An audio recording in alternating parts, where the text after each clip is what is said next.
starting over at 40-ish.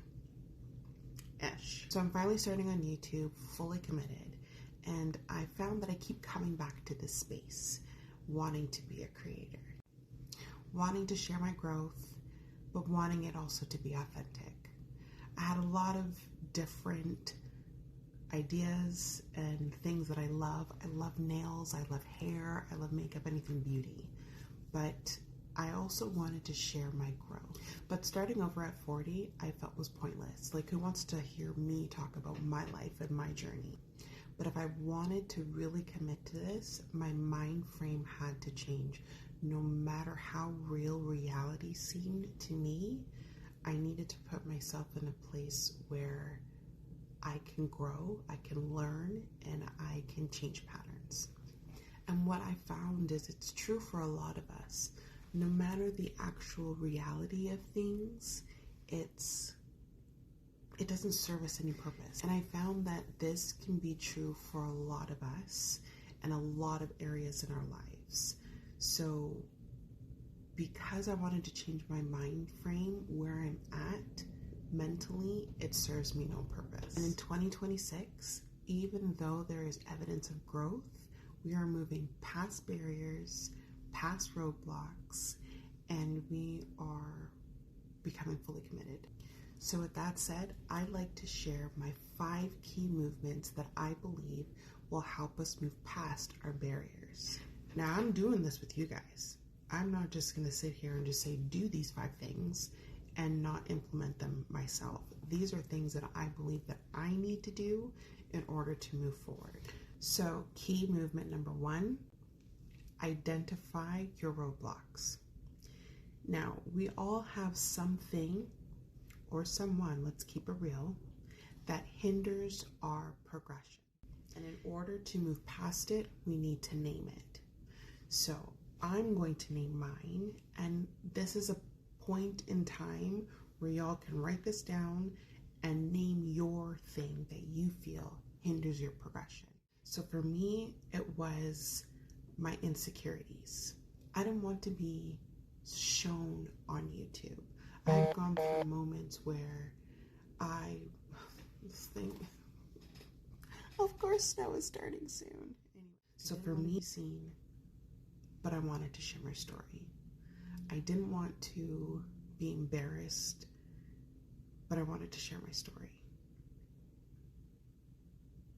I didn't know exactly what I wanted to say and wanted to be authentic. I just really wanted to share my story. So in order for me to really get past this point, I just needed to do it.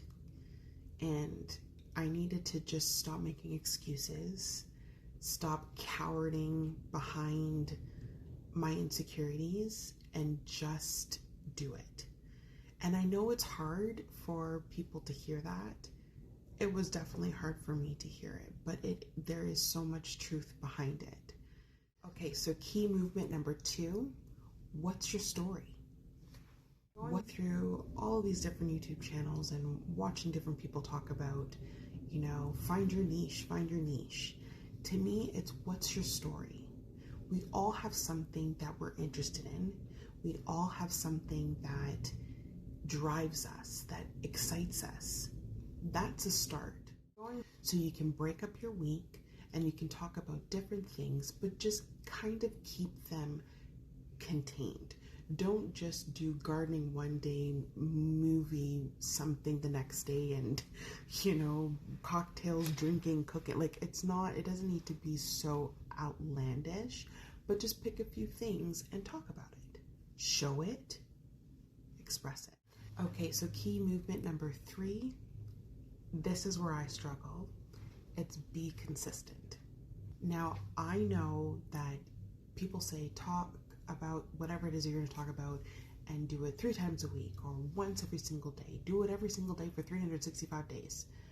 Sometimes life gets in the way, but honestly, it doesn't.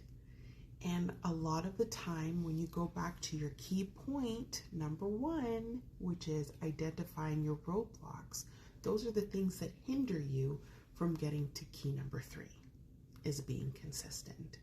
So if you can identify what your roadblocks are, they're going to help you to be more consistent and showing up for yourself. Okay, so key point number 4, and this one was also hard for me. It's showing up for yourself. Put you first. A lot of the times we put ourselves on the back burner.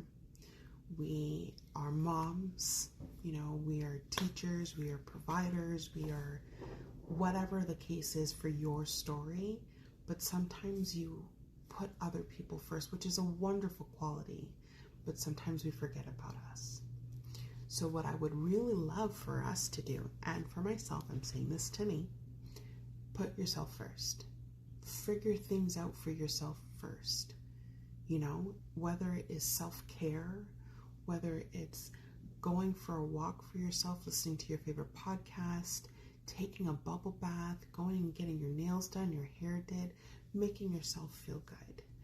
And that'll put you in a position to present yourself to everybody else at your best self. And my last point, number 5, is have faith.